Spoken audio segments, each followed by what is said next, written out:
जीवन में एक ही गुरु धारण करने चाहिए, और जो गुरु हमने एक धारण किए ब्रह्मज्ञानी, तो आखिरी श्वास तक उन महापुरुषों से निभाना चाहिए।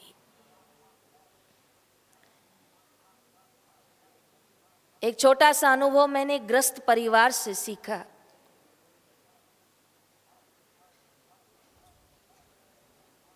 हमारे महिला आश्रम में एक बच्ची रहती है। उनकी माँ बड़ी उम्र की है, लेकिन वो अपने उस बेटे के साथ रहती हैं जिस बेटे की आर्थिक स्थिति कमजोर है। वो माँ को 2 बेटे हैं। जो छोटा बेटा है वो आर्थिक स्थिति में अच्छा है, उसने नया मकान बनवाया है, बड़ा घर बनवाया है, और जो बड़े बेटे का घर है वो थोड़ा छोटा है और पुराना है। छोटा बेटा बार बार माँ के पास आता है और कहता है, माँ मेरे घर भी तो चलो, मैं भी तो आपका पुत्र हूँ, मेरे यहाँ चल के रहो न माँ। माँ कहती है, मैं जरूर चलूँगी, पर सुबह चलूँगी और रात्रि को पुनः अपने घर वापस आऊँगी, मैं तेरे यहाँ रह नहीं सकती। छोटा बेटा कहता है, क्यों माँ, मेरी पत्नी आपके साथ अच्छा व्यवहार नहीं करती क्या? नहीं, बहू में कोई कमी नहीं है। फिर माँ, आप मेरे घर क्यों नहीं रहती हो? माँ ने मुस्कुरा कर कहा, नहीं बेटा, मैं इसी घर में रहूंगी और इसी घर में मेरा शरीर शांत होगा। कहा, माँ एक बार कारण बता दोगी ना, मैं निश्चिंत हो जाऊंगा, नहीं तो मुझे बड़ा दुख होता है कि माँ हमेशा बड़े के पास रहती है, मेरे पास क्यों नहीं रहती। तो उस दिन उसकी माँ ने सिर पर हाथ रख के कहा, बेटा ये घर मैं इसलिए नहीं छोड़ सकती क्योंकि ये घर तेरे पिताजी ने बनाया था, और तेरे पिताजी ने ये घर बनाया, हम लोग इसी घर में रहे थे और इसी घर में उनका शरीर छूटा था। तो जिस घर में मैं तेरे पिता के संग रही, तेरे पिता ने जहाँ शरीर छोड़ा, मैं वो घर नहीं छोड़ सकती। देखो, ये एक वृद्ध नारी है, बड़े बेटे का घर छोटा है, छोटे बेटे का घर बड़ा है और अच्छा है, वहाँ सब सुविधा है, फिर भी नहीं जा रही। कहा, क्यों नहीं, इसी घर में रहूं। ये एक भारत देश की आदर्श नारी है। एक बार अपने मन में धारण किया, उस पति के संग घर में प्रवेश किया तो उसी के संग निभा रही है।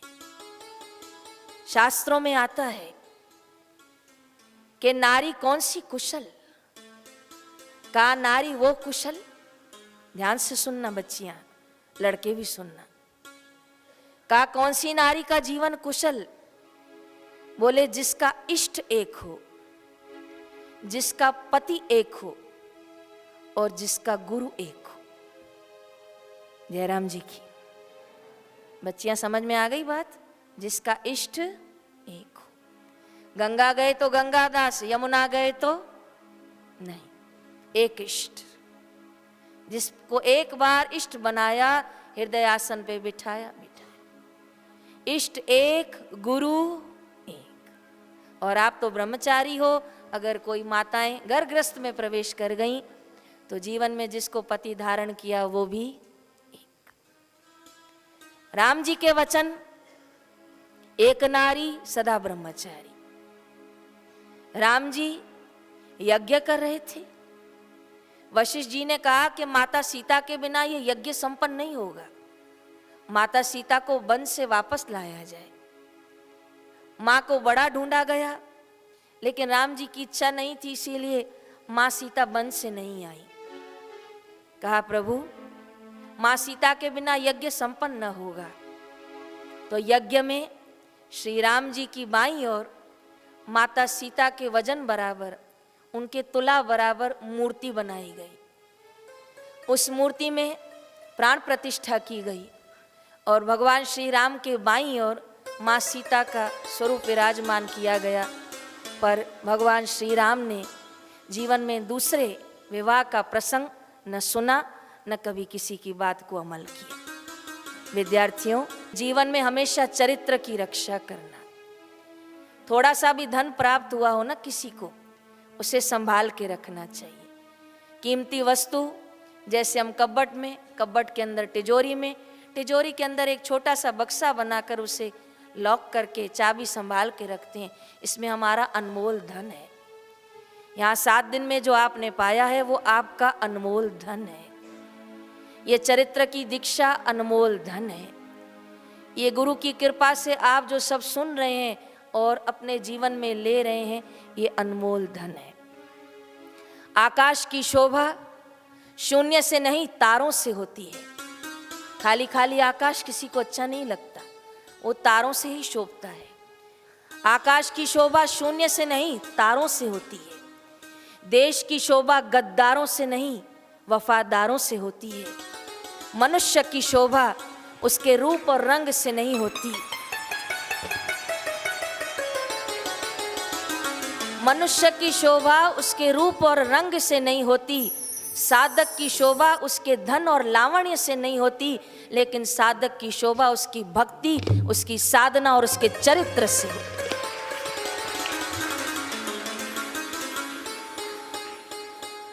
मैंने परसों भी आपको छोटा निवेदन किया था, भूलना नहीं, कि शिष्य पानी रोज भर के घड़े में लाता था। एक घड़ा तो भरा हुआ रहता था, लेकिन एक घड़ा शाम को खाली हो जाता था, क्योंकि घड़े में छेद था। इसी प्रकार आपने सभी सद्गुणों को तो यहाँ से प्राप्त किया, लेकिन मैं आखिरी में निवेदन करूंगी कि चरित्र रूपी महान सद्गुण अपने साथ रखिएगा, उसे अपने जीवन में विकसित कीजिएगा और उसकी रक्षा कीजिएगा। बच्चियां, आपको एक निवेदन कर रही हूं, प्रार्थना समझ लो, निवेदन समझ लो, या तो ये समझ लो कि अनुभव कह रही हूं। मनुष्य की सबसे नाजुक अवस्था, मनुष्य के उम्र की सबसे कमजोर अवस्था, जहां मनुष्य बहुत जल्दी फिसल जाता है, वो है उसकी युवा अवस्था, वो है उसका विद्यार्थी काल। इसमें अच्छा संग मिल जाए तो वो तो सफलता के शिखरों पर पहुंच जाता है, और बुरा संग मिल जाए तो इतनी तौबा करूं कि डॉक्टर का बेटा भी दांत खो बैठता है। ऐसे अनुभव हमने देखे।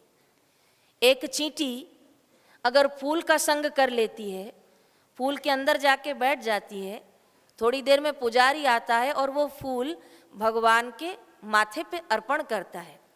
वो चींटी कहाँ तो मिट्टी में कुचलने वाली थी, लेकिन पुष्प का संग करी तो भगवान के माथे तक पहुंच गई। और वही चींटी अगर जमीन में रही तो कब किसके पैरों के नीचे मसली जाएगी नहीं पता। आपने सबने सुना भी होगा कि स्वास्थ्य गया तो कुछ कुछ गया, पैसा गया तो कुछ नहीं गया, पर चरित्र गया तो सब कुछ गया। बच्चियां, जब आप ऑटो रिक्शा में, बस में, गाड़ी में ट्रैवल करती हैं, थोड़ी सी दूरी बना के रखें। आप जिसके संग भी बैठते हैं, आपके पास दूरी बनाने के लिए कोई साधन नहीं है तो हाथ में जो पर्स है, जो थैला है, पॉलीथिन है, उसको बीच में रखें। मेरा बच्चियों से निवेदन है, आप इसे बहुत अच्छी तरीके से लेंगे। हमारी वेशभूषा, हमारा रहन सहन ऐसा होना चाहिए कि हमें कोई देखे तो उसे प्रणाम करने की इच्छा हो जाए। हमें कोई देखे तो पूछ बैठे कि आप किस गुरु की शिष्या हो, आप कौन से आश्रम में रहती हो। आपको देख के ऐसे लग रहा है आप मानो कहीं की साध्वी हो। हमारा आचरण, हमारा व्यवहार, हमारी वेशभूषा और हमारा बोलना चलना ऐसा ना होना चाहिए कि किसी की बुरी दृष्टि हमारे ऊपर पड़ जाए। बच्चियों से मैं निवेदन कर रही हूँ कि बच्चियाँ अपने जीवन में सुरक्षा का पालन करें, पवित्रता का पालन करें, ऐसा आहार, ऐसा व्यवहार, ऐसा आचरण रखें कि हम जहाँ भी जाएं शोभा बने। आजकल बच्चियाँ ऐसे ऐसे वस्त्र पहन लेती हैं, ऐसे ऐसे कपड़े पहन लेती हैं शहरों में कि भाइयों की बात तो मुझे नहीं पता। मैं ही कई बार बम्बई जाती हूँ, दिल्ली आदि जाती हूँ, ऐसे वस्त्रों में बच्चियों को देखती हूँ तो मैं ही अपनी आँखें नीचे कर देती हूँ कि मैं लड़कियों को इस वेशभूषा में कैसे देखूं। एक बार हम बम्बई में खड़े थे, किसी कॉलेज के पीछे खड़े थे कोई वहाँ पे समिति हमें लेने आने वाली थी सत्संग के लिए। थोड़ी देर ही 5-10 मिनट के लिए वहाँ खड़ा हुआ। बड़ा अद्भुत दृश्य देखा, मैं आज तक वो दृश्य नहीं भूल सकती हूँ कि वहाँ पे क्या दृश्य देखा कि 2-3 लड़के आए और सिगरेट पी रहे थे। तो मैंने थोड़ी गाड़ी आगे करके ले ली क्योंकि वो वहीं पर सिगरेट फूंक रहे थे। आज तक मैंने ये तो देखा था कि लड़के भाई सिगरेट फूंकते हैं, लेकिन इतनी देर में मैंने बड़ा आश्चर्यजनक दृश्य देखा कि वहाँ 2-3 कॉलेज की लड़कियाँ आई और वो उन्हीं के सिगरेट से सिगरेट को मिलाकर सिगरेट फूंकने लग गई। तो 5 मिनट के लिए तो मेरा दिमाग चकरा गया। मैं बार बार उनको पूछ रही थी, ये लड़कियां हैं? कहा हाँ बहन जी, ये बम्बई है और ये लड़कियां हैं, यहाँ लड़कियां भी सिगरेट फूंकती हैं। तो देखो आज बच्चियों का आचरण, जीवन में सत्संग नहीं है तो कहाँ जा रहा है। तो ये उदाहरण इसलिए दिया कि वो भी बच्चियां किसी अच्छे घर की होंगी, उनके माता पिता को पता भी नहीं होगा हमारी बच्ची इस तरह ट्रैक से बाहर चली गई है, लेकिन उनकी संगति, उनका आहार, उनकी वेशभूषा उनको पथभ्रष्ट कर गई है।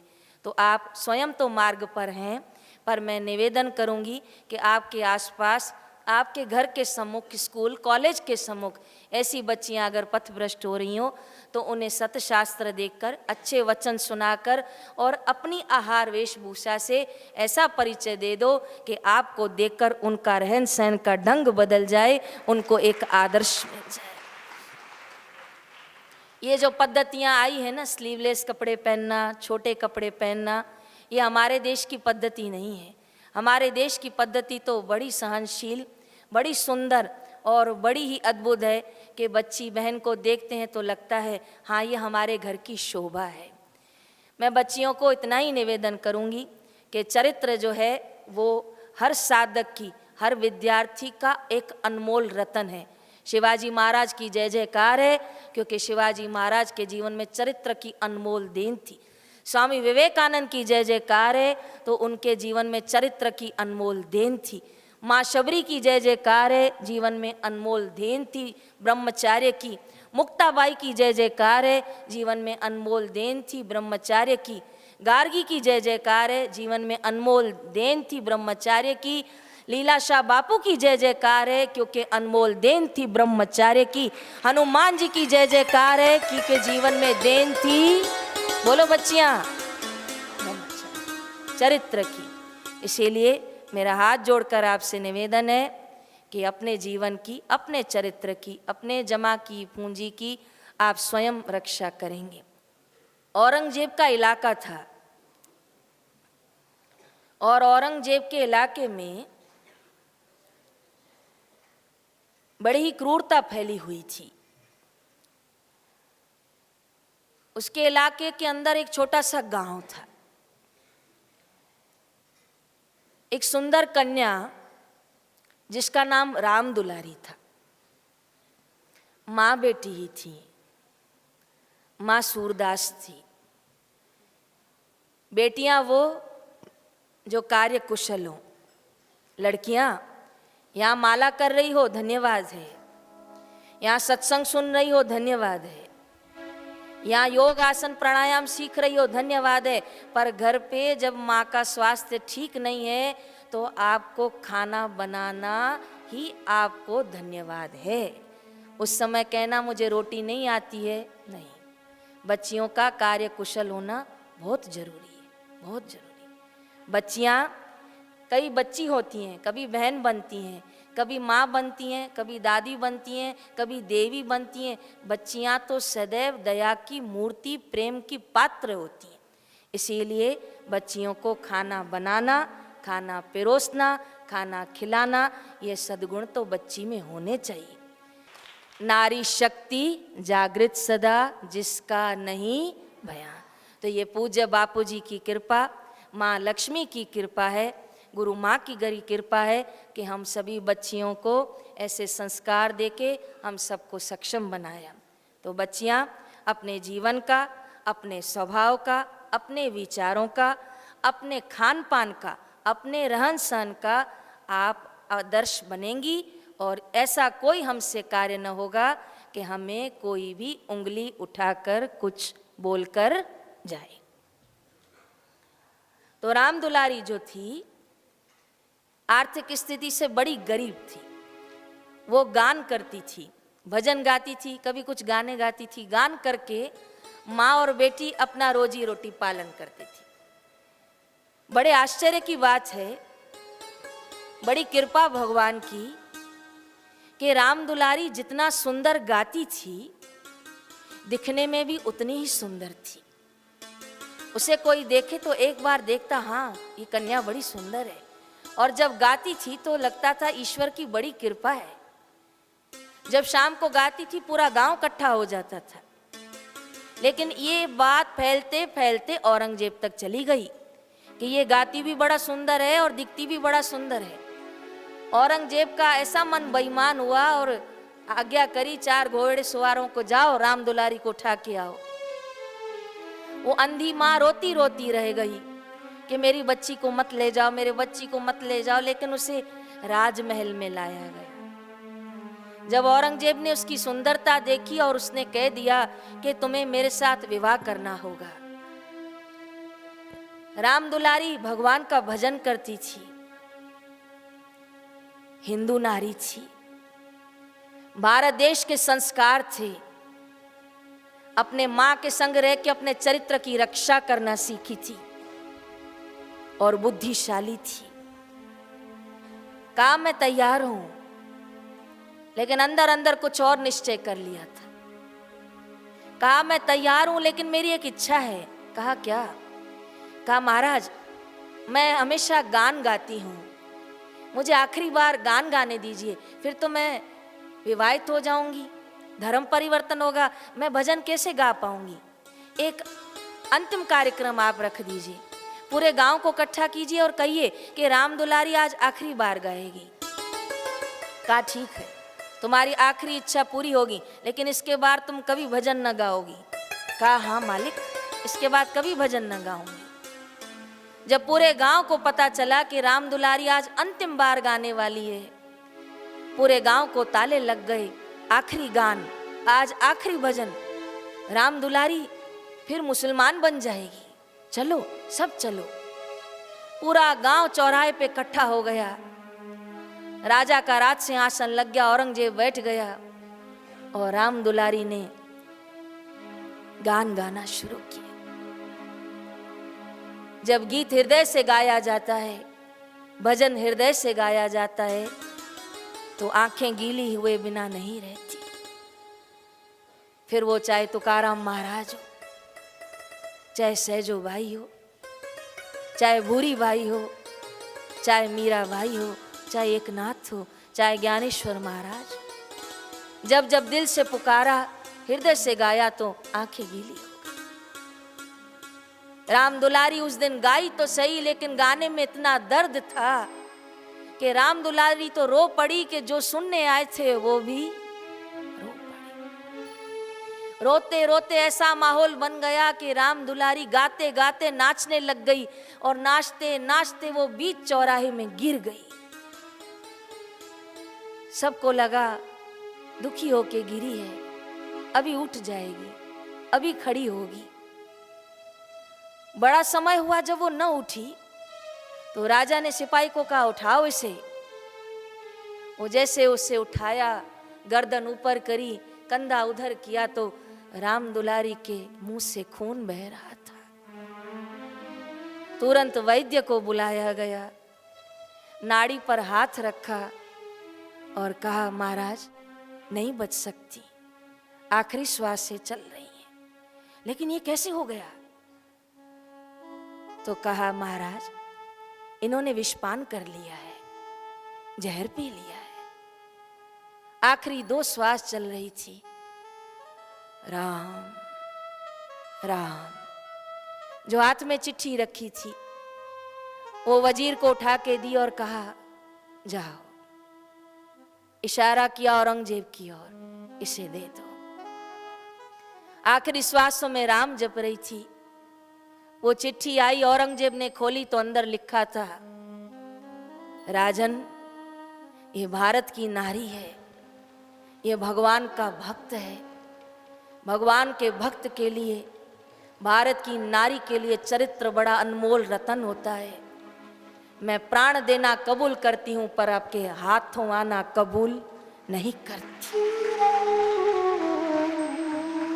बस वो चिट्ठी पढ़ी और इसने अंतिम श्वास में राम कहा और प्राणों को छोड़ दिया। ये भारत देश के भविष्य,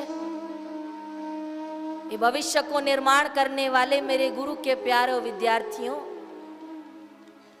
गुरु भक्ति तो संग ले जाओ, गुरु कृपा को तो संग ले जाओ, सत्संग को तो संग ले जाओ, पर इस चरित्र की दीक्षा और भिक्षा को भी संग ले जाओ। क्योंकि मेरे बापूजी चरित्रवान साधकों पर, ब्रह्मचारी साधकों पर मेरे गुरुदेव देखते ही खुश हो जाते। बापू कहते तो पक्का ब्रह्मचारी, इसे आगे लाओ। अगर आप भी चाहते हो हमें बापूजी की प्रसन्नता प्राप्त हो, तो ब्रह्मचार्य केवल मन से, बुद्धि से नहीं, पर आंखों से, जीवा से, अंतरकरण से भी रखना। काये न वाचा मनसेन्द्रिये वा बुद्ध्यात्मना वा प्रकृति स्वभाव।